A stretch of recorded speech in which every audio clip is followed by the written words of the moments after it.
Hello, everyone. Can anybody hear me? Hello?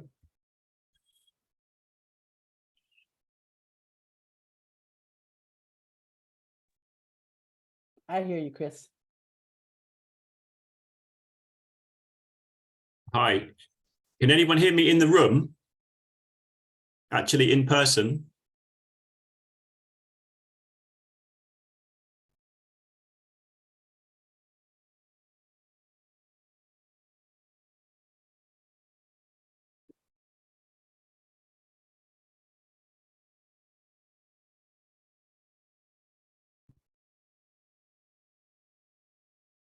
Hello, Dr. Chris, can you hear me?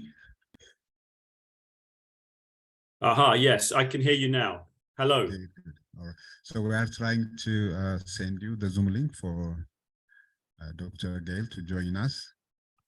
So we are following you chat message, so we will solve that out just in a minute. I'm here. I'm in. So don't worry about me. Gail is here now. Oh, all Yeah. right. Thank Found the you. link. Thank you Good, so much. Good, good. Okay. Thank you.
Dr. Chris, again, Chris, can you talk to us? We are trying to Hello, yes, I can adjust hear the you. sound system.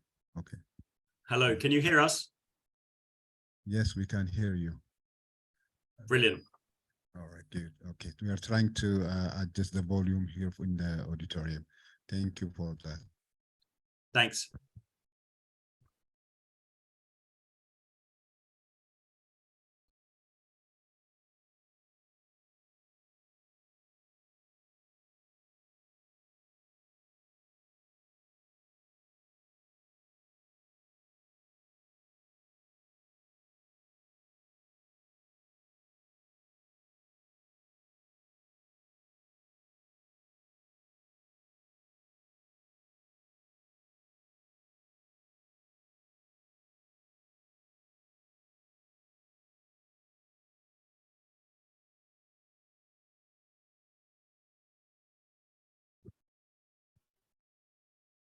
Okay, thank you, colleagues here and also online. I will be welcoming you this morning. So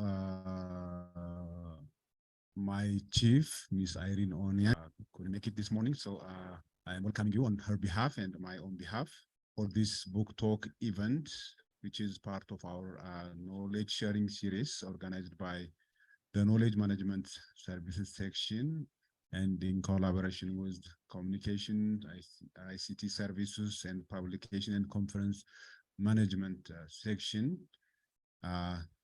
So this morning, here again to discuss the achievement of our partners. This time it is a collaboration work by prominent scholars from Ethiopia, UK, and Spain. And my dear colleague Johannes will introduce the presenters to us in a while. And they will be presenting a published research article on the topic of exploring entrepreneurial innovation in Ethiopia. So may I take this opportunity to greatly appreciate the participation of Dr. Konjit Hailu and our own Mr. Johannes Hailu. They are not related as a coincidence. As respondents this morning, who will be giving us also their perspective on the issue.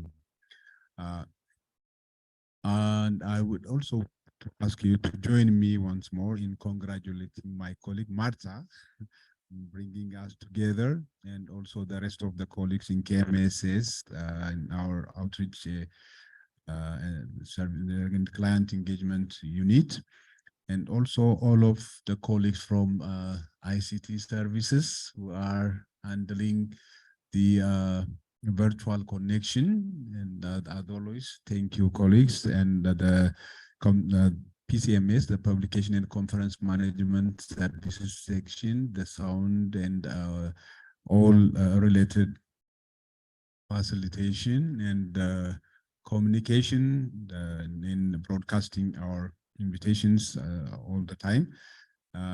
And this time also, I will extend this invitation for our colleagues to use this opportunity to share knowledge and also to reach out to your partners so that this knowledge is sharing series would continue. Again, thank you for joining us. Now I will handle the mic to my colleague, John, who is also now doubling. He has a very special role this morning. He's our moderator and also will be responding to the discussion. John, you have, switch it on.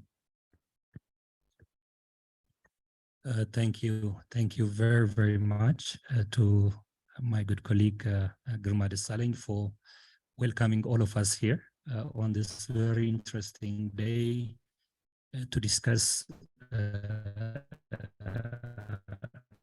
quite an interesting paper.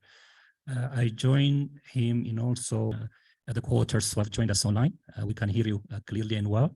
Thank you for joining us, as well as to the co-authors that joined us here, as well as our discussant. So we are given an hour and a half. Probably we have eaten a little bit of time at the beginning. I'm not sure if we'll be tolerated in extending another 10 minutes or so, if time permits.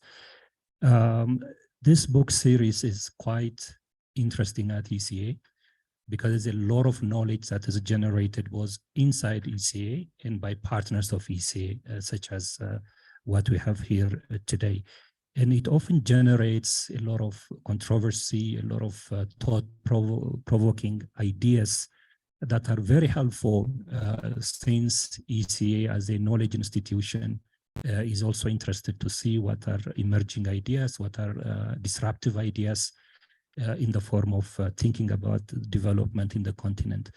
One such issue is what will be discussed today on very, very important areas. I thought in reading the paper, I was not sure whether it is a paper about innovation or this is a paper about entrepreneurship because it said entrepreneurial innovation.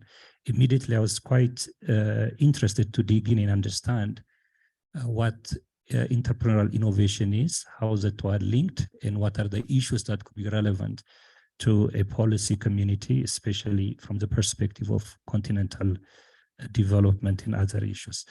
So I'm very happy to be here. My name is Johannes Hailu, as introduced from ECA, Private Sector Development and Finance Division. And of course, issues around entrepreneurship are very critical in the context of private sector. Without further ado, let me introduce you, our distinguished speakers and discussant for this morning.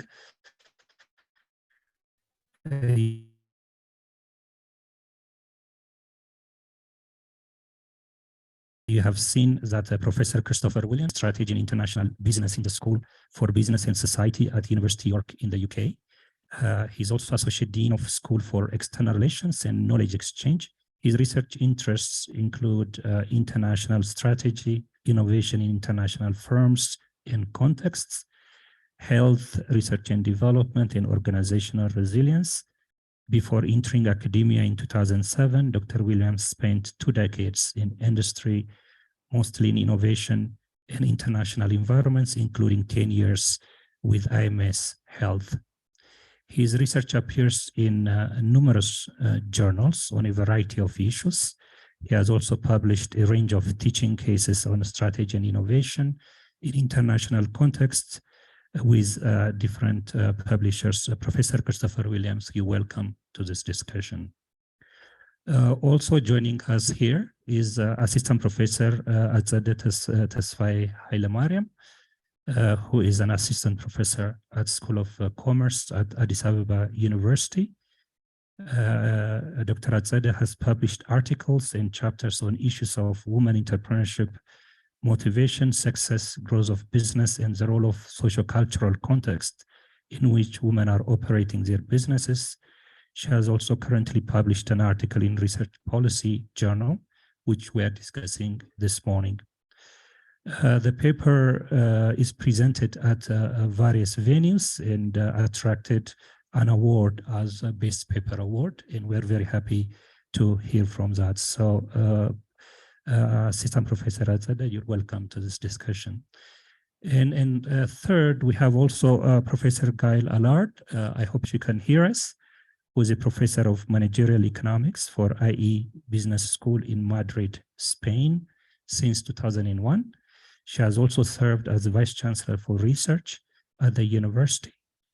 Professor Allard has a PhD in economics from the University of California at Davis, where her dissertation explored how labor market institutions and policies have generated unemployment in Europe since Second World War. In her most recent research continues to focus on labor market institutions, welfare state reform, most particularly in the case of Spain. She also researched development issues, in particular the role of institutions in economic success. So here you have it. So those are our distinguished speakers for this morning, and they bring a different perspective and experience and background to this discussion. So without further ado, let me just say that in terms of program, they will have the next 45 minutes to, they have arranged among themselves a different pattern of who presents what in different sections. So I'll try not to interfere into that flow. We look forward to hear from you in the next 45 minutes about your topical paper, following which let me introduce to you Dr. Gonjit Hailu, who is our respondent, one of our respondents following the presentations. She's a postdoctoral researcher at Maastricht University in the Netherlands and assistant professor at Addis Ababa University School of Commerce. You're also welcome to this discussion. Following which we'll try to maximize time and give you an opportunity to be part of it. I'm happy to see a lot of young people today, and we'll try to bring in perspective of youth, innovation, and entrepreneurship into this discussion as well. So without further ado, let me pass the floor to Dr. Atzadeh Tesfaye to start the discussion. Thank you.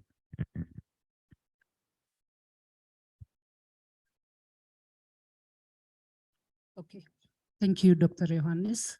Good morning, all. and welcome to the book talk. We are here today. I'm representing my colleagues also from England and Spain. So we are here today to present or to share our knowledge, as you can see on the screen, on exploring entrepreneurial innovation in Ethiopia, which is published on one of the top journals, Research Policy, in 2022.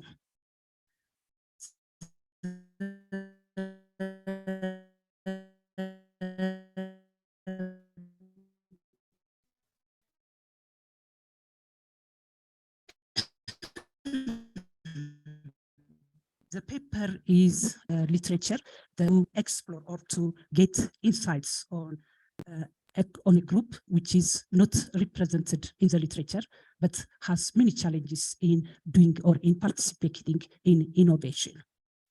So we will reflect on our published paper to act as a springboard for the discussion. Dr. Gail now will present on the background, and then later she will come to talk about the Ethiopian context and research questions.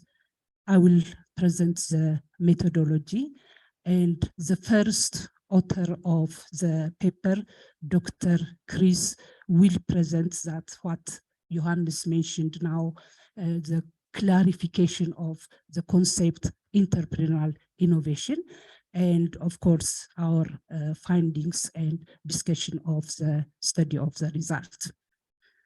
And finally, I will present the policy points. For now, I will stop here and ask Dr. Gail to present or to talk about the background. Thank you.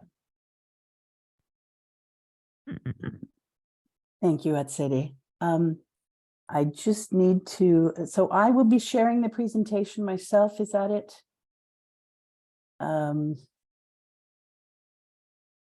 I guess I can pass the slides. Yes, Gail. Okay. So let me make sure that I've got the latest version. I think this is it. I'd like to thank all of you so much for the invitation today. When we started out on this project, it was such an unexplored area that, just for us, it was really a very exciting prospect of being able to explore something brand new in a country as interesting as Ethiopia, which awakens a lot of international interest. And so, it's just been my good friend Atsede, my good friend Chris. It's been a wonderful experience going through it with them and learning about your country and learning, focusing in on a very, very micro level on how research innovation, entrepreneurial innovation is happening there.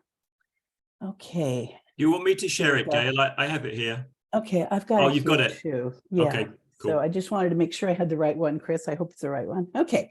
So just to begin our discussion, we know that there's a lot of research on innovation out there in the academic literature, but comparatively, there's been very little on Africa. And I think the reasons for this probably have partly to do with data, because when we're measuring innovation, we're looking at things that are more data that's more abundant in developed countries, like, how much are they spending on research and development, how many patents have been registered, how many scientific papers have been published. And often we don't have this kind of data from developing countries such as in Africa. But what this leads us to is that Africa has very much ignored in the discussion, as this quote from Mavhunga in 2017 says. There's sort of an assumption that not much is going on, and yet there is. When we look at African countries, look at developing countries in general, particularly in Africa, we know there's different kinds of innovation going on. Some of it is social, some of it is sort of grassroots. We see incremental innovation, and this is particularly common in agriculture, where something is changed slightly, right, adapted to the current context. There's also a wide literature on frugal innovation. It tends to focus a bit more on countries like India. But this is where either a Western technology is sort of replicated in the current context, but made much less expensive, right, to fit the market. Or, innovation is starting from the very beginning, but a very different approach to adjust to the availability of resources locally. So Chris and I, a few years ago, being very interested in this process, since we had done several papers on innovation, we thought, let's focus on Africa on a country level. Let's see what are the macro level features that are causing some countries to move ahead in innovation. And this was the paper. It was in Research Policy in 2020. What we found, and again, this was macro country level, very different from the current study. We found that what was stimulating these countries to leadership in science, technology, and innovation were, first of all, economic integration. And we thought this was very interesting. If a country is fairly deeply integrated into trade arrangements, such as the East African Community, they tended to show more evidence of innovation. We assume because of the higher level of competition that they're facing. Also, financial inclusion was important. Companies had to be able to access finance, and this is a theme in our study today. And control of corruption came up as an important institutional indicator. The countries where corruption was better controlled were the ones that tended to have more innovation. So having established these macro elements in our study, looking across Africa and saying, what helps countries to move ahead in the area of innovation? We wondered what it actually looked like, because like I said, data is rather sparse. What exactly are companies doing? What are they innovating? What are the what areas are they innovating in? What are they creating? And what national level policies are helping them? And do entrepreneurs mention these policies? Do they rely on these policies? So since I've been closely tied to Ethiopia for about a decade, and my friend Atsedi is there and other contexts, we decided that we would launch a qualitative research project that would be a micro level project, where we would actually look at the firm and see who's innovating and why are they doing it and how are they doing it, and is the government standing in their way, or is there something that is helping to facilitate this process? So I don't need to tell you much about Ethiopia. You are there. You know that it is the second most populous country in Africa, that it is landlocked, which can often be a handicap, that it is one of only 2 countries in Africa that has never been colonized. You know how many languages are spoken here. You know the specialties of the economy, which tend to be more commodity based, particularly coffee. And that the indicators, the international indicators of internet diffusion for Ethiopia are relatively low. And what do I have to say to you about civil war, right? We know that this is a country that just recently has suffered the tragedy of conflict, which tends to hurt us economically. Their corruption isn't as high as in many countries in Africa if we compare indicators, but it's there. And many of our entrepreneurs mentioned it. And we know that the government is trying to open the way to more innovation in Ethiopia, and some of the policies or proclamations that we considered in this paper were the Startup Business Proclamation, or the National Startup Council, Technical Advisory Board, all initiatives or institutions that the government has launched in an effort, particularly before the conflict began, to try to get innovation going, because we know that when countries innovate more, development tends to be stimulated. And of course, development leads to higher incomes and a higher standard of living for all. So this is where we started. And I'm going to hand over now to one of my colleagues to talk about entrepreneurial innovation itself. Thank you, Gail, and thank you everybody for the opportunity to discuss our work today. We're really keen to continue any collaboration following today as well. So it would be good to explore opportunities if anything comes out of interest today on this topic. So entrepreneurial innovation, a question came up earlier, you know, what is it? What's the difference between entrepreneurship and innovation? And also in the academic literature, there's a body of work on innovative entrepreneurship. So we can play with these words, and it can be sometimes difficult to sort of disentangle them. But in our case, and let's be clear about this, we're talking about innovation that is being pursued by individuals. Okay, so individual entrepreneurs, not big companies, not even medium-sized companies, but small entrepreneurs that have got a business model that is innovative by its nature. That differs to the definition of innovative entrepreneurship, which tends to be a phenomenon that we see in the global north, in advanced countries, and it relates to entrepreneurs pursuing high-tech, science-based, software, knowledge-intensive type of innovation. So that was our definition of entrepreneurial innovation. Entrepreneurs producing novel ventures, breaking with established development paths. Our work was anchored, and you'll see this reference 3 times on this slide, in a special issue of this journal that we eventually published in, called Research Policy. There was a special issue in 2014 by this author Autiol and a whole stream of others, and it was to do with entrepreneurial innovation. So we needed to anchor our work in a part of the literature, and we chose this because it talked about different contexts in which entrepreneurial innovation takes place. And we read that whole special issue through from cover to cover, and we realized that it was all about Silicon Valley, Europe, Japan, and basically high tech. Now, they did talk about these different contexts. So what do we mean by context? We could mean a social context. We could mean an organizational context. So, you know, we could mean an institutional context.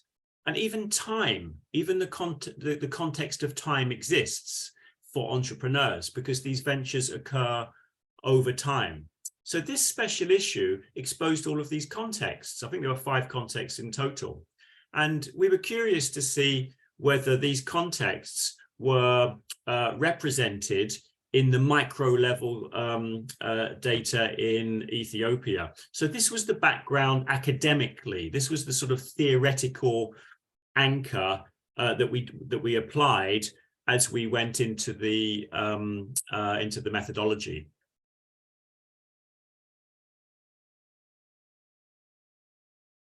Next slide.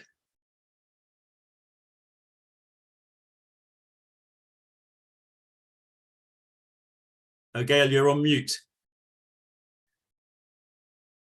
Here, as we consider the entrepreneurial innovation process, as Dr. Williams has described, one of the issues that we find exploring it is that national level studies have not shed much light on it. And when we look at Ethiopia in particular and the government efforts to stimulate innovation, this Startup Business Proclamation doesn't seem to show a lot of insight into what the entrepreneurial process actually looks like. You know, how does it happen? What helps it to happen? And Ethiopia is particularly interesting as a research study in this regard as we approach our research question, because, you know, not only is it a very exciting, a very young, vital country that awakens a lot of interest outside of the continent, but it's also a country that's trying to move in this direction. These new government proclamations are not yet entirely effective. And we know that there are numerous incubators and hubs in Addis Ababa. We know also that the number of them is relatively low relative to the population. So we're wondering, what drives that, but there are numerous incubators and hubs that our entrepreneurs discussed as important in their process. So Ethiopia could be an example for the kind of innovation that might be happening across Africa, which, as I mentioned earlier, is largely unstudied. Also, NGOs are present there, helping with the process. There is international integration, which, as I mentioned earlier, this economic integration is something that Dr. Williams and I have discovered as one of the forces driving innovation. And there's also some evidence of policies to increase financial inclusion. So Ethiopia was a prime country to discuss in this regard.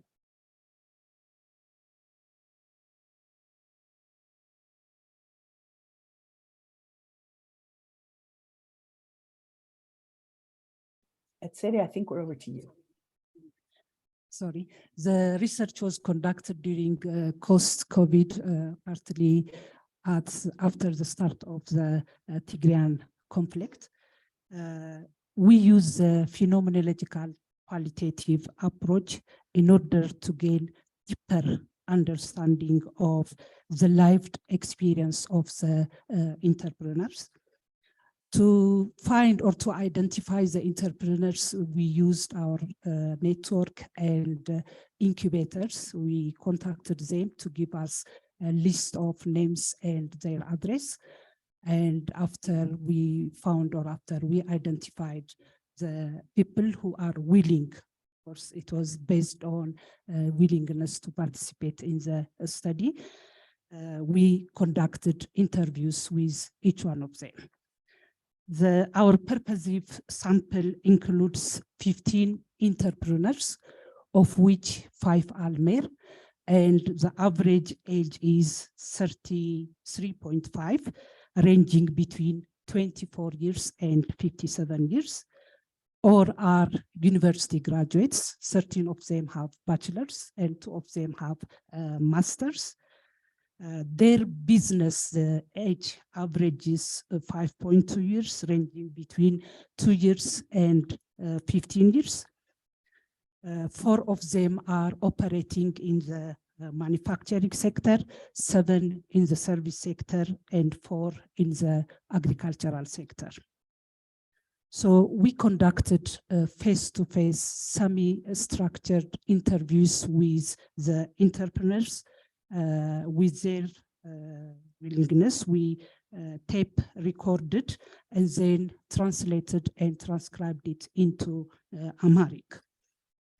This provided us about 77,000 words, which we used to analyze the data, qualitative data structure, and finally to inductively develop a process model, which is going to be presented by Dr. Chris. All conducted in Amharic. So when we tried to have this analysis, we have seen that the entrepreneurs have related or have shown the UN Sustainable Development Goals. Please, the next slide.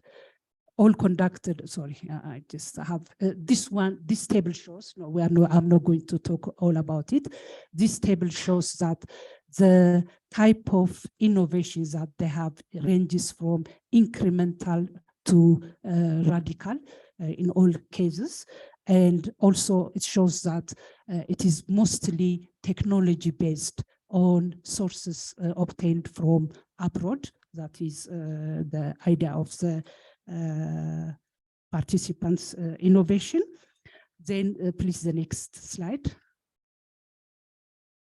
No, okay. So if we talk about the Sustainable Development Goals, from the interview we have seen that all cases aligned with 1 or more self-development goals, 3 cases aligned with 1 self-development goals, and others aligned with multiple sustainable development goals. Sorry. So back to the slide, Gail. So I didn't finish, yeah. So as I mentioned, it helped us to have this analysis of the data structure and having a merged order, which is used to develop a process model. Then after we did this, we conducted a focus group discussion with 3 of our participants virtually in English to make sure that we didn't miss any team, and we have done the presentation or the development of the model correctly. We didn't miss anything. Besides that, we have used secondary data looking for information from websites, incubators websites, or the business websites. And of course, we have also used reports like the World Bank survey, World Bank organization, and so on. So this is about the methodology. Next, Chris will present the discussion. Thanks very much. Could you just go back 2 slides to the case overview, Gail? Just for a second. I just want to dwell on this because I think we're okay for time, right? So I just want to dwell on this for a minute. One of the things with qualitative exploratory research like this is how many cases do you need in your sample? You know, should it be 5? Should it be 10? Should it be 50? Should it be 100? And there's actually debate and discussion in the methodology literature and amongst the methodology specialists about what that number should be. In fact, there is no fixed number. The kind of conclusion that we had read about was it depends. It depends very much on the context. And of course, our theoretical framing was all about context. And so we argued to the editor and to the reviewers that what we have here is adequate and is sufficient. And we don't believe that if we added a 16th and a 17th and a few more interviews, we don't believe our data structure would have been any richer. Maybe 1 or 2 small things would have come up, but we felt that we had reached the point of saturation. The second thing about how we actually coded the data, this interview data, was that we analyzed it as we went along. So we didn't collect it all in 1 day or 1 week or 1 month. I think both of the co-authors here will acknowledge that we were very patient. We took our time, and a big gratitude to and thank you to Atzeda for all the hard work you did networking and building relationships within Addis Ababa and beyond in order to get access to talk to people and uncover the story. We could not have done that without that connection on the ground. And it takes time. It takes time to get good quality respondents for this type of work. So we had the time, we took our time, and we were able to analyze it as we went along. And that was quite a selling point for the editor and the reviewers as well. It wasn't like we just did a big survey and then we tried to make sense of it all. We built up our understanding and our data structure as we went through the different cases. So I just wanted to make that point. So could we go forward 2 slides? So data structuring is not the only way to analyze qualitative data. And of course, this is textual data and recorded in Amharic, translated into English. Obviously, we looked at the English transcripts of this in total.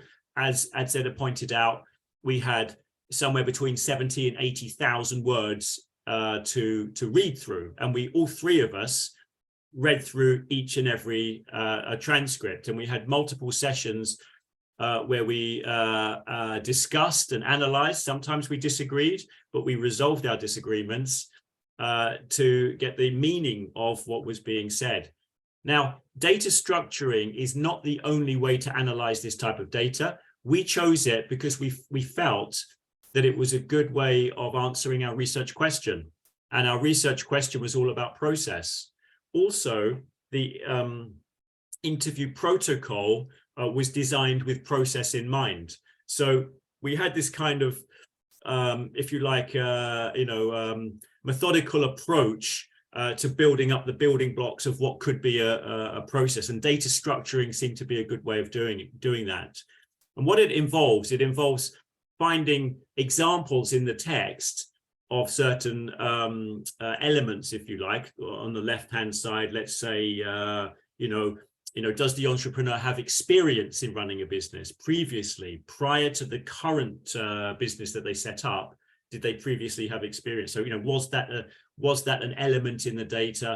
And if we felt it was there, then we would capture it. Now, clearly, not all 15 would have that element in the data. Some would be stronger than others. So we got basically the strongest ones there. And what data structuring is all about is grouping these together into logical components, into these second order themes, which then get grouped together into what are called aggregate dimensions, which are on the right-hand side. So what you're looking at now is the first set of data, if you like, and this could come from anywhere within a transcript, right? It was mostly at the top part, but the respondents could be reflecting on this as they were doing the discussions with Atseda at any point during the actual conversation. So this first part was all about, why do I want to be an entrepreneur, and why do I want to be innovative? And how do I want to be innovative? And we found that there was two sort of groups of themes there. One was to do with the cognition, the sort of the mental orientation of the individual, and the second was to do with the actual idea. What is the idea that they've got? So we've called that those two things idea origin. Okay. And the second part about this selection effect and wanting to be an entrepreneur and wanting to pursue it is stuff to do about a preparation phase. Okay, so we haven't launched at this point, we haven't created anything, but what are we doing to get ready? And are we learning during that preparation phase? We found here people talking about pursuing their initiatives at home, so developing the idea and their offering at home. And in many cases, at Seda, I think you pointed out that much of the sample were university educated, many with master's degrees, and they had done dissertations and research projects on their courses that looked at a particular issue. And it was that knowledge and that sensitivity to the issue that carried through into this preparation phase. So we called that place and context. And then there was some experimentation going on, prototyping, trying to work out what's unique about my offering, and even thinking about the potential market. This is pre-launch, right? But thinking and beginning to segment in the market, we've called that initial offering. So in sum, this early part of the data was all about the origin of the idea and the initial activities to prepare to go to the next stage. I do want to point out one on the top left-hand side there called Concern for Environmental, Societal and Development Challenges for Ethiopia. Now, we thought this was really interesting, and it does carry through all the rest of our data. And we ended up arguing that there is a different contextual arrangement in Ethiopia than we see in some of this other literature in the global north related to concern for Ethiopia, concern for the country, concern for addressing some of these challenges. And that's reflected in one or two of the quotes on the screen as well. So let's move on to the next slide. So you don't have to read all the small fonts on the left-hand side. I appreciate there's a lot going on there. So this is the next part of the data structure. And this was all about what happened next in the process. This was all about, okay, now I've built something. It may be a prototype, but I am beginning to take it to a market. There is a defined user. There is a defined recipient of my innovation, and I'm beginning to go through that struggle of trying to get them to want it, trying to get them to buy it, to trying to use it, and for me to learn about what's actually going on here. Oh, can you go forward? Sorry, this one. Okay, thank you. So what's going on here? This is kind of murky, right? This is complex. So we did our best to use a data restructuring technique to make sense of it. It's a bit reductionist, but it helps us to make sense of it. Now, the first one at the top was all about what we call different forms of capital. Often in entrepreneurship, we talk about financial capital, of course. Where are we going to get our seed funding? Do we go for loans? Gail already mentioned financial inclusion as being an issue in Africa, already identified in the literature. But it's not just about financial capital. It's also about human capital. What do we mean by that? Our skills, our expertise, our knowledge, and how we learn. Social capital, our networks, the value of those networks, how we can appropriate value from those relationships, and also institutional capital. Okay, are we getting the support from local institutions, from the local institutional environment, from the national government or local government? So we see that making progress with these ventures is also is about harnessing these capitals, capturing these capitals and harnessing them together. Now, is it as easy as that? No, clearly not. We gave the opportunity in the interviews for respondents to talk about the obstacles and problems that they may have been facing. And surely enough, we got lots of examples of those obstacles. Some of them were formal, let's call them formal. So, you know, a perception that the government isn't giving me the support that I want or I need. There are some institutional barriers. I need raw materials, but I can't get access. And of course, corruption came up here as well. So this category we grouped under formal obstacles, if you like, formal institutional obstacles. But interestingly enough, we also came across some attitudinal issues as well. Some respondents were saying, I'm not accepted because I'm young, or I'm not accepted because I'm female. So there were some problems arising due to identity and maybe some societal... Professor Christopher, sorry to interfere. As a group, you left with 9 minutes. Probably it would also be good to reserve some time to discuss some of the results. Got you. We'll move ahead. Minutes. Yes, thank you. So we had this data structure about obstacles that we were facing. And down at the bottom there was a whole load of data about how I shape my venture, how I respond to these obstacles, and how I use external and internal resources and capabilities to help shape my venture going forward. Let's move on to the next slide. And the final part of the data structure, this is the final part, was all about outcomes. What happens next? Now, there were evidence of financial success and financial reward. It wasn't forthcoming across all of the cases.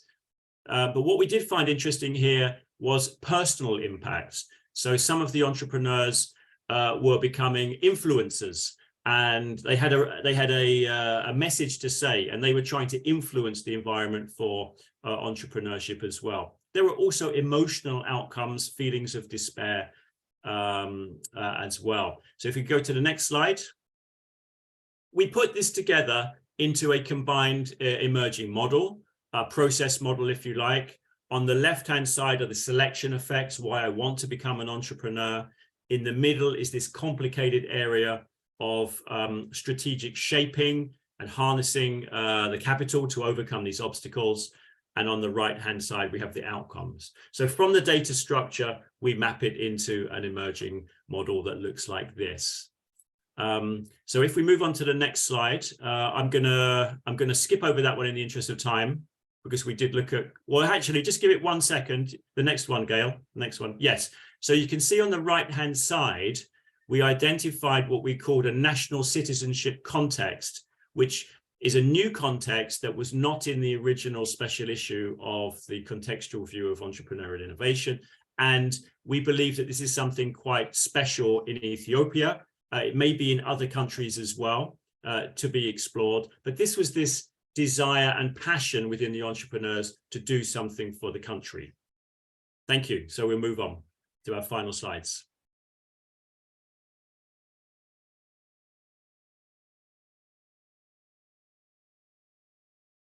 Shall I do this, or Gail, do you want to do this one? I thought this was Atselis. No, I guess not. Go ahead, Chris. Okay, so a couple of slides. We took a little bit about the impact and then policy implications. Certainly what our data suggests is that we need to understand context. Now, context is very difficult to understand at the macro level. This was one of our criticisms of some of the initial work. We have to talk to people. We have to be able to understand their mindsets and their cognitions. This issue about national pride and wanting to do something is a very interesting context that overlaps with some of the other ones. We have to be able to understand both government-related and societal-related obstacles and how they can be overcome. And this interesting idea that the entrepreneurs become influencers, they become role models. Now, that can have a really dynamic effect within the entrepreneurial community as well. We observe a contrast with the Startup Business Proclamation and some of the formal documentation that we read, which was very much about STI, very much about science, technology, and innovation. We don't believe what we saw in our data gelled very effectively with that proclamation, partly because our data was more about the mission and more about solving the problems rather than about funding and about tech. And from an academic point of view, our study contributes to a number of literatures there. So we go on to the next slide, I think the final slide.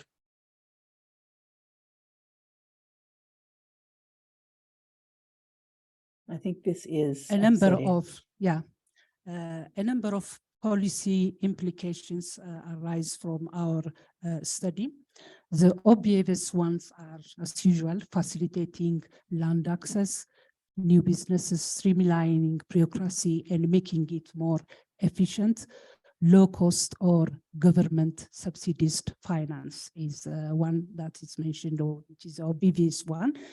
The less obvious one are the position of the entrepreneurs, that is a national pride that they have. They were said that they were during the interview, they were telling me that I am passionate to do the work. I want to contribute to my country in order to solve the economic and social problem. So most of them. So how are we going to harness this nation pride sense of commitment to the country is going to be the remaining one. But we have a suggestion that to have a panel of innovators to participate in policy development so that they will be motivated and they will give their ideas on how to develop the policy and be part of the implementation also. That is what we have suggested. The other thing is that diversity and inclusion, as Gail has pointed out, the women, especially women and young, because we are young, people are not accepting our technology, what we produce, our business, because we are female, they undermine us that we cannot be able to do such type of things. So such type of things should be also done so that the policy will be of gendered specific, especially to the women, and also it has to take into account of the young innovators. So I think we don't have the time is over. So I will end the presentation here. Thank you so much. Namaste. Thank you very much for that insightful and informative contribution and discussion so far. I would say thank you also for saving us a little bit of time, about 4 minutes or so, that could go into a discussion. Before I hand over the floor to Dr. Gonjit Hailu to reflect on the paper, share her insights, perspective, and also critique, if any, I would just read 2 statements I found in the paper that I found interesting and striking. So the paper starts with this statement from an Ethiopian what you call entrepreneurial innovator, if I could say so. It starts by saying a major problem regarding innovation is, a major problem regarding innovation is not giving due regard to local innovators. We often consider it innovative only when it comes from certain places. Africa, in my opinion, is the most innovative continent. And somewhere in the paper, there's also a statement, actually it came from another article that was cited in the paper. It says, in Asia, entrepreneurial innovation can alleviate poverty in ways capital accumulation, public sector job creation, and investment in infrastructure cannot. So I found that statement to be quite profound, and perhaps the authors may reflect on that statement to contextualize this paper in the broader discussion about development, poverty alleviation, job creation, and so on and so forth. That being said, Dr. Konjit, in the program, we're planning to give you 10 minutes. I'm not sure if we can still afford to do that. Let's say you can have 5 to 6 minutes. Apologies for slightly cutting your time. What's your reflection on this paper? And if any critique as well, the floor is yours. Thank you. Thank you very much, Johannes, and also thank you for giving us this platform, for inviting me to be the discussant to this interesting paper today. I had the privilege of reading this paper when it came out, and I would like to start by congratulating the authors as well. Coming from academia, I know how much of hard work it requires to write such a paper, and also getting it published in such a high-rated and reputable journal. So congratulations. And just my reflection on the paper in general, I see that it has made a valuable contribution to the literature on entrepreneurship and entrepreneurial innovation literature by exploring the context that has been less researched, which is a context of Ethiopia, but also highly relevant to other similar contexts, particularly in Africa. And also the other contribution that this paper has made is looking at the process view showing the steps of entrepreneurial innovation, coming up with a model, the modeling process as well that came out of the analysis process that starts from the conceptualization or maybe identifying some concerning issues, experiences that these entrepreneurs or innovative entrepreneurs has had, experience of a challenge that they have had to experience living in this context, and then changing it, or the ideation process, and trying to identify opportunity as a result of their experiences and challenge, and then moving on to preparing and launching their ventures, and the post-entry process, and the final outcome. So taking these steps with being at the center of this process and showing us this kind of contribution, and is also one of the things I see that is a valuable contribution of this paper in the academic context or to the literature in general.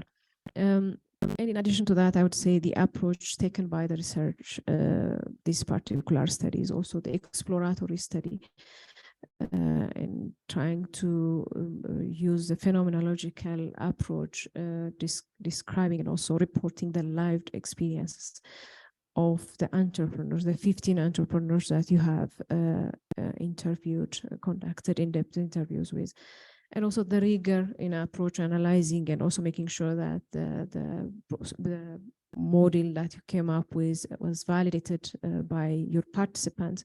All that I consider as strengths and contribution of this important work.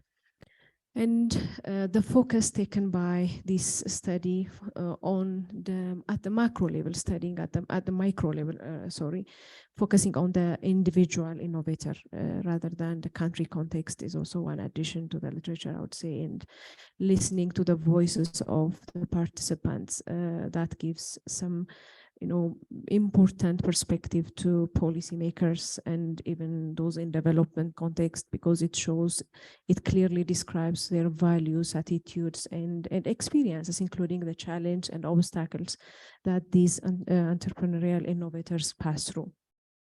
One of the important findings of this study, which I found very not surprised by it, because we have had experience working researching in the area of entrepreneurs myself with my colleague Hasada, has had an opportunity to interview particularly women, and have already learned a bit about this, which is a national citizenship reinforcement, which is the patriotic feeling that individuals or entrepreneurs have, and the strong passion and desire they have to contribute to the country and to alleviating challenge in their society and the country at large. So that being the drive and the motivation force for them to venture in an entrepreneurship and to innovate, find new ways of resolving and making things better for their community in general.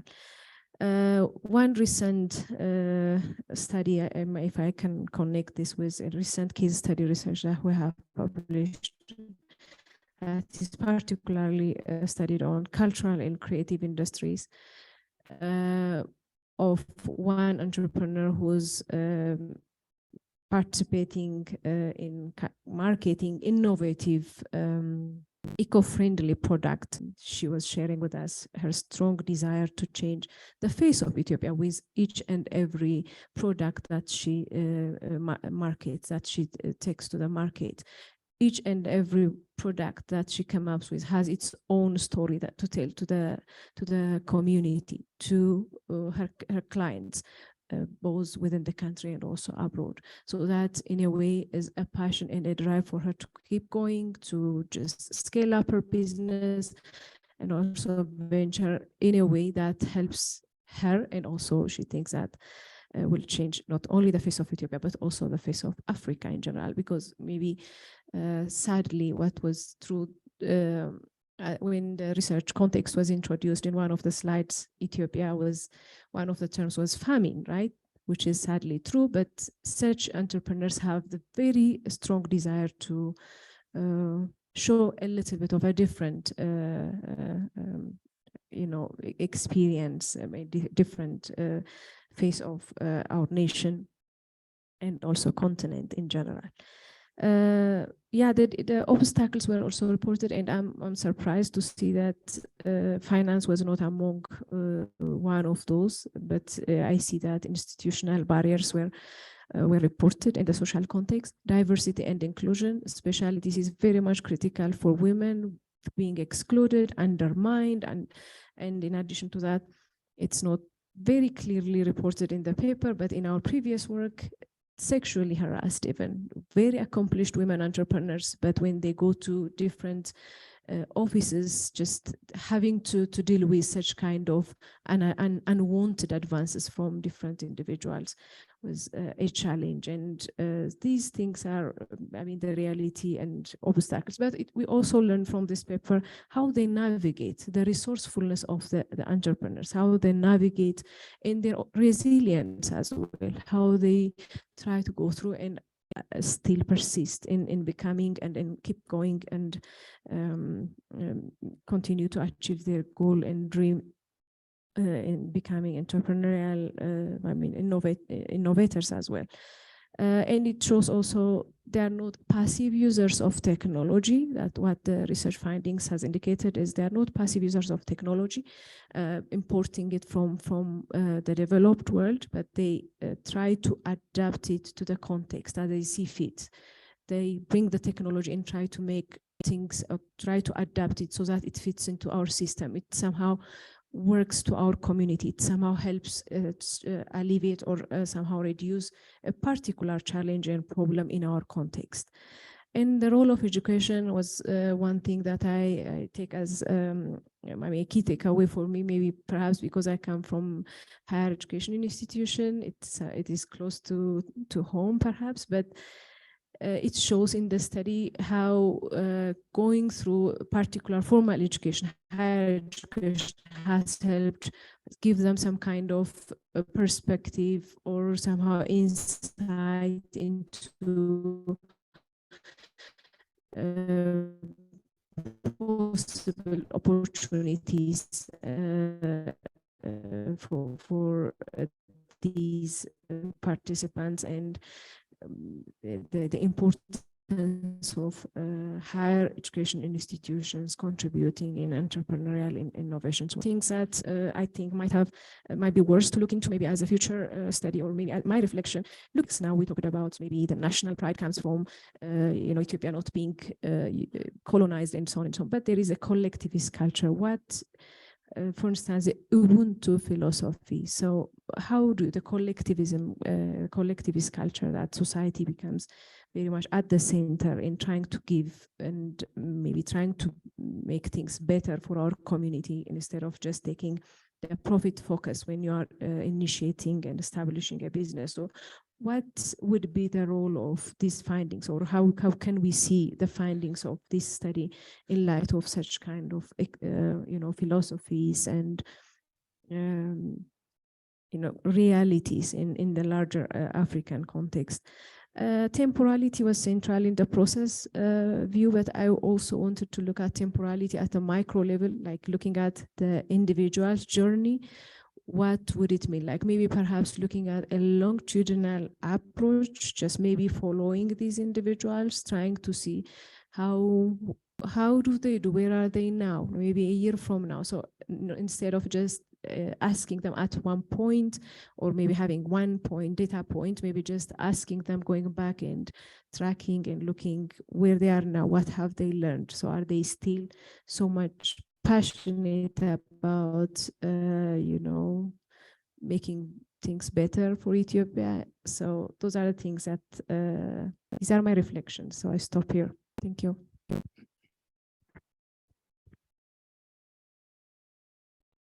Thank you.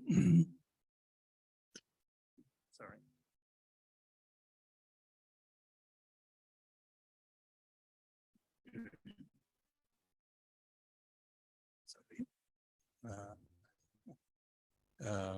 Okay, good. Pertinent reflections in terms of the value of the research, what it added in terms of where future research can go, as well as in terms of questions, how the financial barrier has not come up in your data structuring and then analysis, as well as I think the issue of youth was indicated, youth bias. I believe I read it in the paper. The argument is the same applies also to women entrepreneurs and innovators in Ethiopia. So how that didn't come up, perhaps this might take us in the direction of sample selection if women entrepreneurs were selected and so on and so forth. So reflect on it and you'll answer in the next segment. On my part, let me also cut time, because I've been asking everyone to manage time. I'll try to do it in 4 minutes or so if I can. And I was asked to reflect on this from the perspective of ECA in terms of innovation, entrepreneurship, and what it means. I know Professor Williams and Professor Allard, you're not here. We are in a very beautiful library right now under innovation, very nice environment. And I took a chance to go through the library database, what has been researched and undertaken over the years in terms of entrepreneurship at ECA. And I came across very interesting topics, including a 1981 piece looking into entrepreneurship development and industrial growth, policy issues, and logistical support measures. Subsequently, there was also a study in 1990 measures for building mechanisms for women entrepreneurial development, I believe in the context of Africa, followed by a 1995, so to say, training manual to train on entrepreneurship across the continent. And in 2010, there is also a study on legislation alone is not enough to promote women entrepreneurship in North Africa.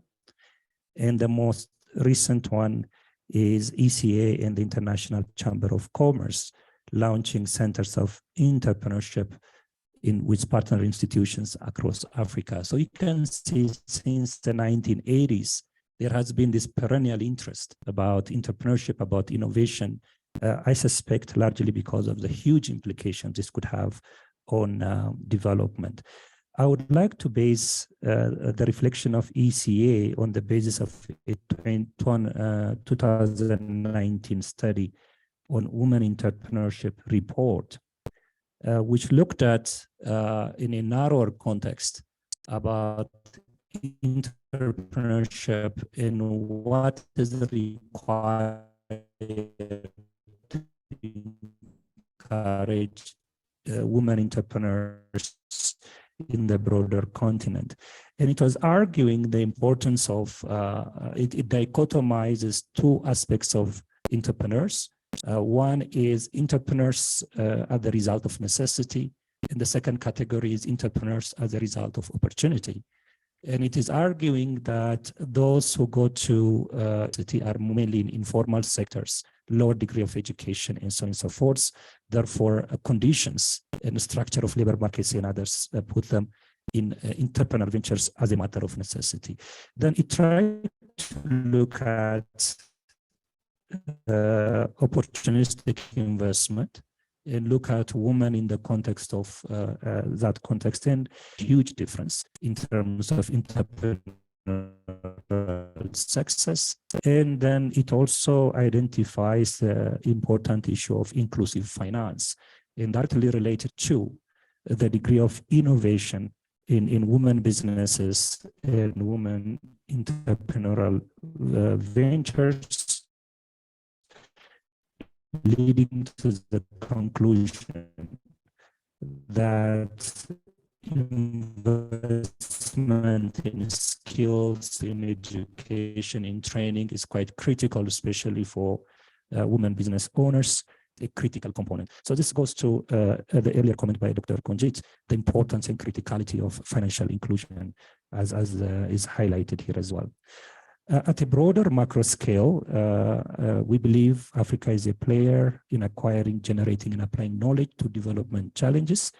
Then the focus mainly should be on creative ecosystems in the continent at the macro level. This, of course, is looking at entrepreneurship and innovation, as I articulated earlier, not from the individual perspective, but what kind of support system at the macro level would be required.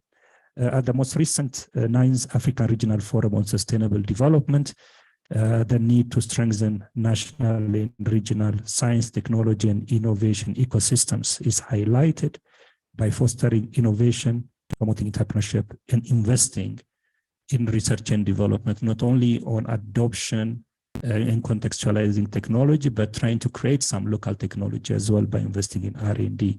And of course, the African Union followed up by developing a 10 years STI, or Science, Technology, and Innovation strategy and roadmap for the continent. So simply to say in brief, without going into the detail, that the belief that continental transformation simply hints on innovation and entrepreneurship. So I would add that from ECA side in terms of macro level context.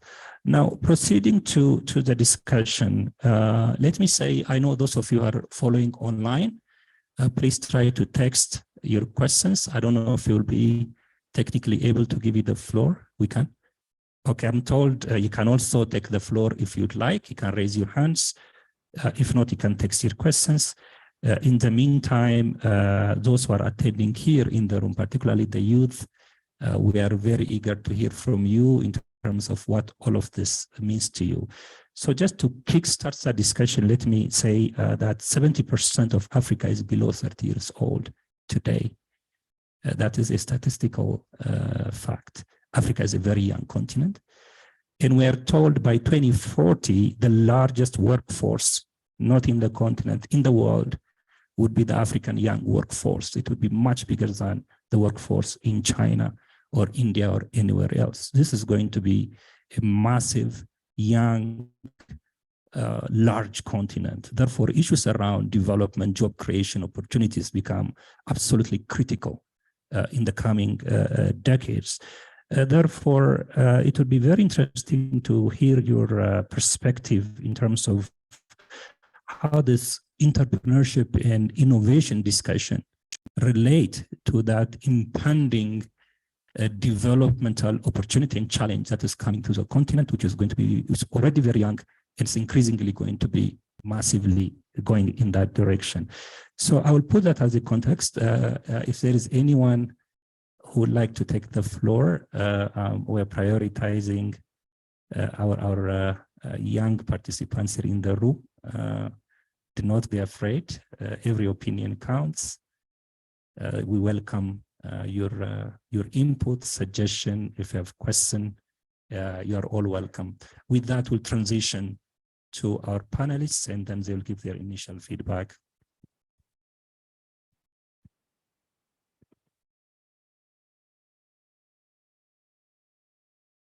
Atsedi, I wonder if you would like to begin. Atsedi, did you want to begin with any feedback there? Or?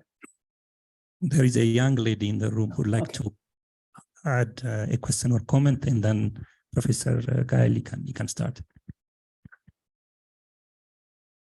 Thank you for giving me this chance. I have two questions. The first one is, how can governments and the private sectors work together to create an enable environment for entrepreneur innovation in Africa?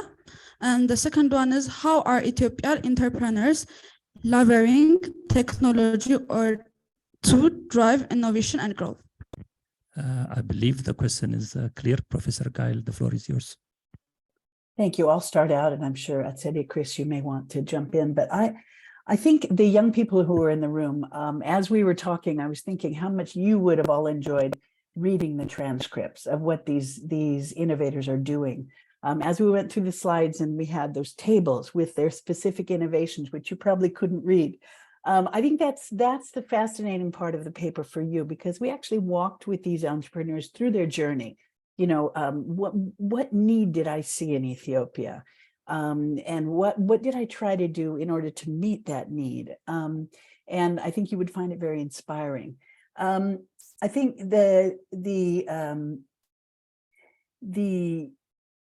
just a couple of comments. One is that the greatest asset that Ethiopia has right now is this youth that one of our panelists has talked about, with very flexible mindsets, very lots of energy to spot a problem and do something about it. And particularly, and this was something that was remarkable to all of us, to all three of us, Chris and Atsedi and I, was to discover how much the young entrepreneurs loved their country and wanted to do something to help particularly issues, whether they were environmental, whether they were poverty, whether they were inclusion, that this passion drove them more than, they mentioned this much more than a desire for profits.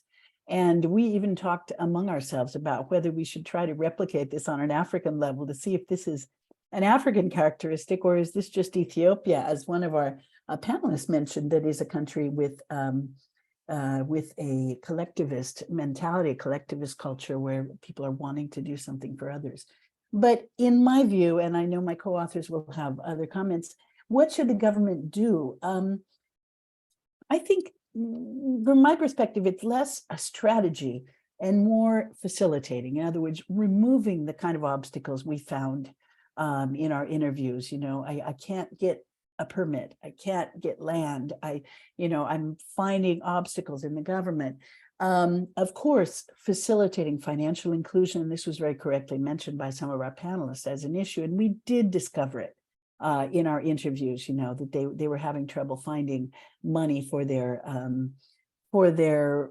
project, for their innovation, and that it was a struggle.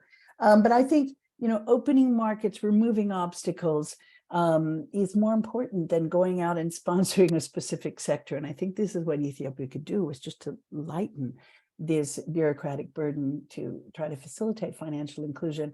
The universities, as one of our discussants mentioned, are vital. They were mentioned over and over as the place where the idea started. Maybe there was a mentor at the university. Maybe they had written a project and they decided to turn it into reality. And so it seems like the universities are doing a good job. And sort of that's my perspective, is lightening up bureaucracy, opening doors, opening trade so that these entrepreneurs can find a way forward. Can I add a couple of points following on? Yes, please go ahead. So to the I think there was a lady in the room just now who asked the question about government and private sector. What can they do, sort of, to work together? I think that's a really interesting question, because the dichotomy that we saw in our data, we had the national level proclamations on the one hand, and you read that text, but then we look at the text of what people are telling us, and they seem like a world apart. But that's not really the case, because there is this interface area in the middle where we think a lot of knowledge evolution of the system can come together. Adcede already mentioned the idea of having formally organized organizational units. It could be panels, it could be initiatives, it could be departments, where you give both sides the opportunity to work together. You could get some of these entrepreneurs to be seconded to government for periods of time on specific initiatives. Those initiatives could be regionally focused, town focused, city focused, but they could be thematically focused too. It could be about injera stoves. Let's talk about injera stoves. Excuse me if I pronounced it wrong, by the way, but we have an expert who knows about injera stoves. So, what you do with those panels, what you do with that organizational interface should be thematically oriented. Secondly, we got this finding in our study about role models. The entrepreneurs felt they were becoming role models, and that was really driving them forward as well. Some of them were interested in sharing their journeys with school children and being educators in their own right as well. So that raises questions about education policy. And as you note about the younger generation and the percentage of the younger generation in the workforce in Ethiopia and Africa in the future, the spotlight has to be, I believe, on education. We found in our data that the experiences that the entrepreneurs had through the university system were really pivotal in what they did next with it. And, in classroom projects, you may not know directly what will happen next, but, 2, 3, 5, even 10 years later, something's going to happen. So that puts the spotlight on education for children, education for teenagers, education for university students, allowing access to the educational environment, and the types of projects that you get students to work on, and how you influence and inspire them. So I think there is a role for the educational layer as well. The second point was about leveraging technology to drive growth, how to do it. I think there are some examples in our cases, and if you have a chance to read the paper, we have lots and lots and lots of quotes in the paper as well that we didn't present on the slide, and there could be some clues in there. But I think it's important to expose the experiences of these types of entrepreneurs in terms of how they are solving problems, also driving economic growth through the use of technology that was actually made elsewhere. The majority of our cases adapted technology from Europe or from the US or from elsewhere, not exclusively. We had 2 or 3 cases where we said, that's quite radical, that's quite interesting, and that's quite creative, and that's something local. But if we take something, like the growing of plants without soil, that technology is pretty much established. Some of the German companies are really, really hot in that area. So how do you take technology from outside and adapt it. So it's this adaptive capability, I think, is going to be very, very important there. So those are my comments to the two in the room. Now, both of the reviewers made lots and lots of comments. I don't think I've got time to address all of them, but if I can, I'd like to just mention, talk to a couple of them. One was about finance not seemingly coming across as an obstacle. And I understand why you say that based on the presentation we gave. Now, in some cases, it was there, it was mentioned. It just wasn't as strong as some of these other obstacles. And so it didn't really come through that forcefully. Secondly, many of our respondents had taken part in national competitions, and they had been successful in those competitions. They had also got support through incubators, and in, I think, well, I can't give you the exact number, but in a small number of cases, they had had some kind of financial loan or grant, actually a grant rather than a loan, from an outside NGO. And in other cases, as I said, they were doing it from home for many years. So they had a job, right? They had an income on the side, but they were doing this thing. They were developing this thing kind of part-time before it got to a critical mass, before they were taking it forward. So this ingenuity and this kind of resilience and ability to cope, I think, was very important too. What does that mean for policy? Well, I think it says something about the role of these national competitions. You know, are these national competitions something that you need to invest more in? Should there be more of these competitions? Should the winnings be distributed more broadly? How is success monitored, et cetera, et cetera?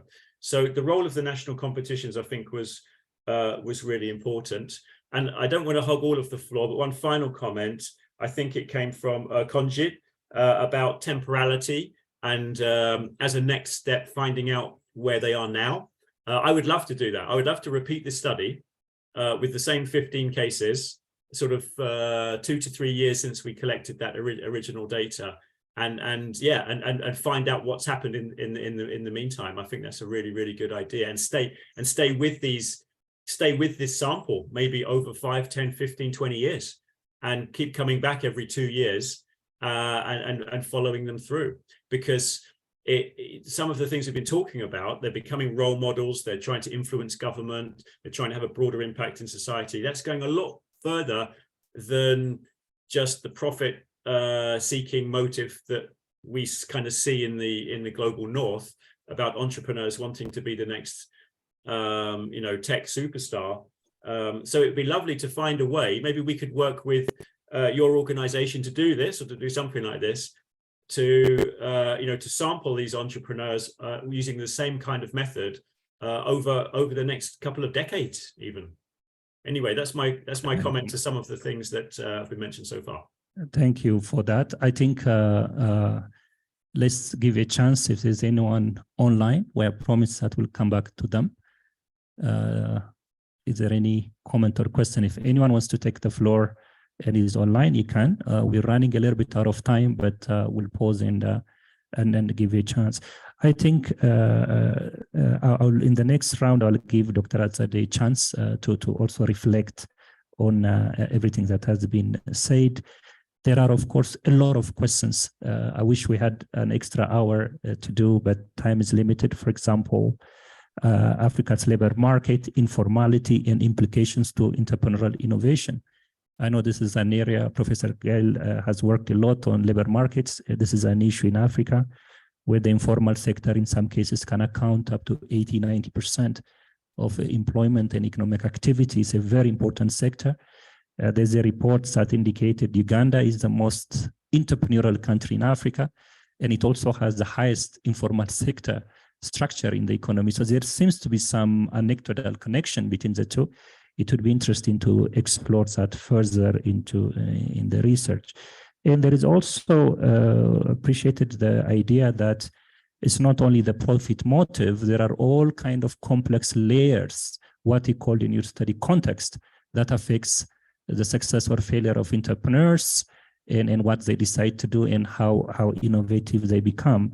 I wonder within that narrative, if there is some research that would indicate the connection between culture and social context and risk-taking which is quite essential for innovation. For example, where you are, not where you are, but in the United States, we know there is a reward mechanism for taking risk. You can file bankruptcy and then no financial consequence to you. Failure is culturally supported as long as you bring yourself up. And we hear a lot of those cultural contexts that pushes a lot of risk-taking because risk-taking is not punished.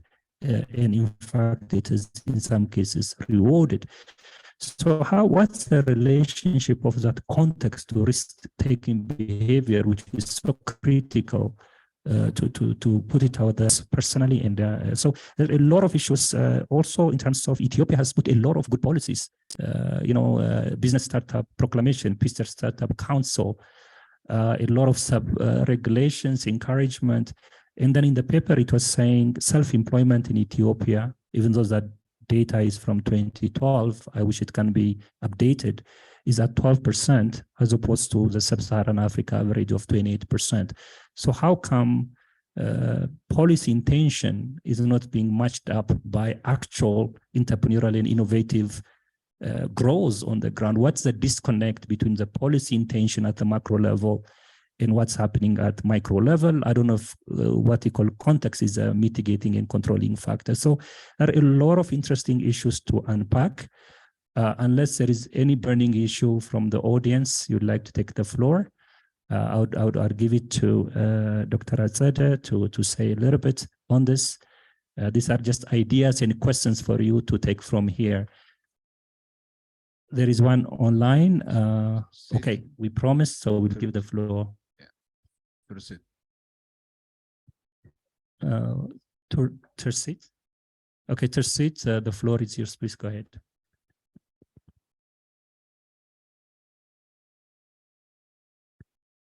I think you're on mute. You can unmute yourself. Okay. Great. Go ahead. Good morning.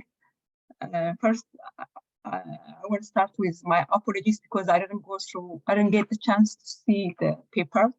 So maybe my questions could be in the paper. I was listening at first when I see, I appreciate the title is very crucial at this point, especially for most countries are based,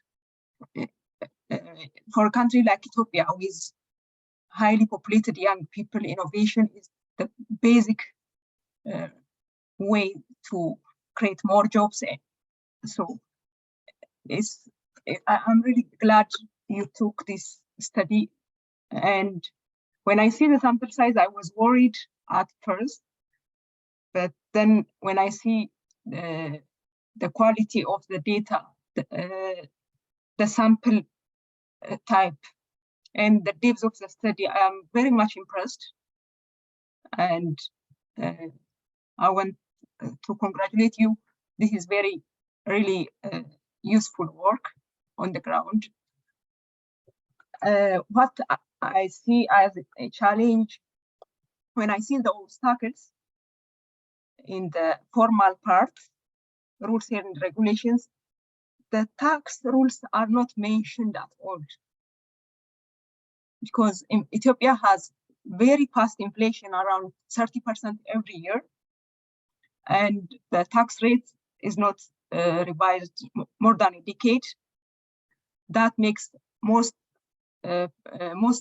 businesses to pay 35% of their profit for most of their profit. That, as I lived in Addis for more than 4 decades, I see how much that impacts the businesses on a daily basis and how much businesses are closing every year.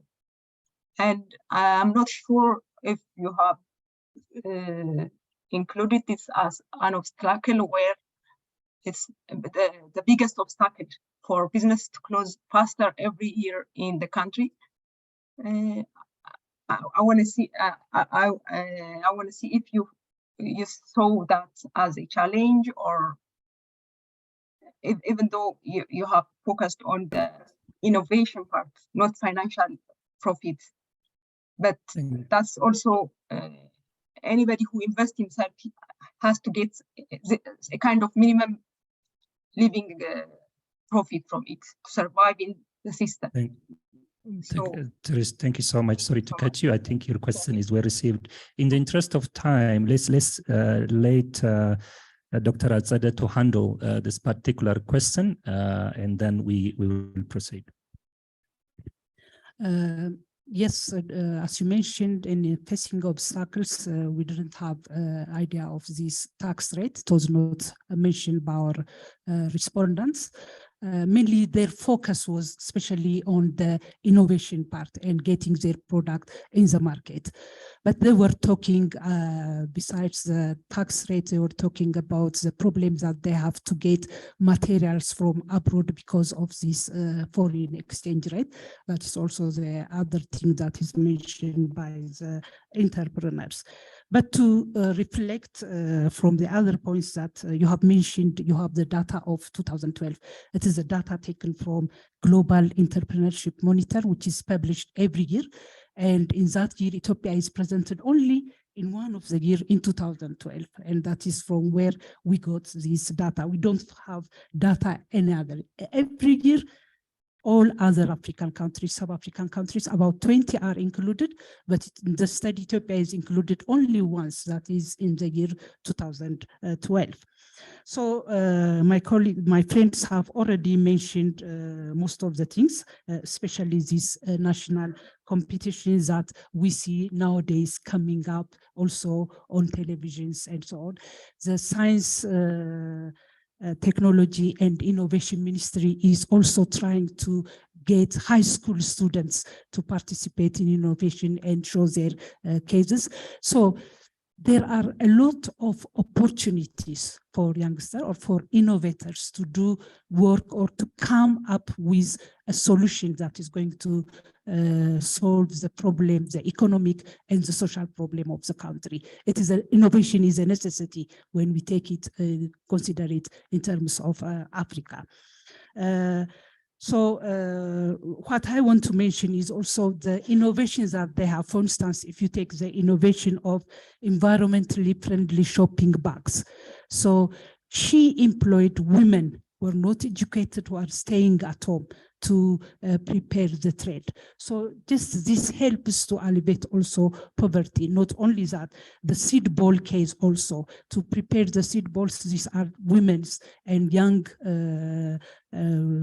workers that are involved in preparing the ball. So it is very important to just get a solution for our country and also to help get people, not only educated people, the majority which are uneducated and women, to get job with their results. Thank you so much. Thank you very much. I think we concluded here. We appreciate everything you said. Just in 15 seconds, with a vote of hands, how many of you would agree with one of the conclusions of the paper, which is Ethiopia being a highly nationalistically driven, sense of community responsibility, sense of ethics, sense of trying to solve a problem is an important consideration in entrepreneurship, aside from financial and other considerations? Would you agree with the show of hand, if that makes sense to you? With a show of hand? Okay, the professors who are not here, I think your research finding is validated. We have about 40 people in the room. The paper is already published, but if it wasn't, you have about, I would say, 85% of the audience have raised their hands that they would agree with the conclusions of your study. So let me say sincerely, thank you very much for decomposing a very difficult idea, difficult concept, and put it into understandable terms, and for your succinct presentation and educating us about what these things mean, why they matter, and their importance to the broader development discussion. I hope all of you have enjoyed this discussion and benefited from some of the insights shared. I also hope that the co-authors have taken some ideas, challenges and information from this meeting that they would think further in terms of developing further research ideas. So please join me in appreciating Professor Williams, Dr. Azadeh, and Professor Gail for their excellent presentation today. Let me also thank my good sister, Dr. Konjit. I think she was very honest and candid, and I appreciated her critique as well as her reflection on the paper. I sincerely thank my sister Marta, who has been guiding me in terms of how to prepare for this particular day. My brother, Mr. Girma, who always invites me to these events, and I want to consider myself a friend of the book series or the article series. And Miss Irene, she's not here, but also supportive. So let's appreciate them also for organizing this very interesting event. And of course, to all of you who participated in person and online, thank you so much. We have taken 15 more minutes and you tolerated us. And of course, to the technical staff, we can hear everyone, we can see everyone, everything is going smoothly, and appreciation for the technical team as well for making it very smooth. So I stop here on my side and I pass it over to my brother Girma to close the session.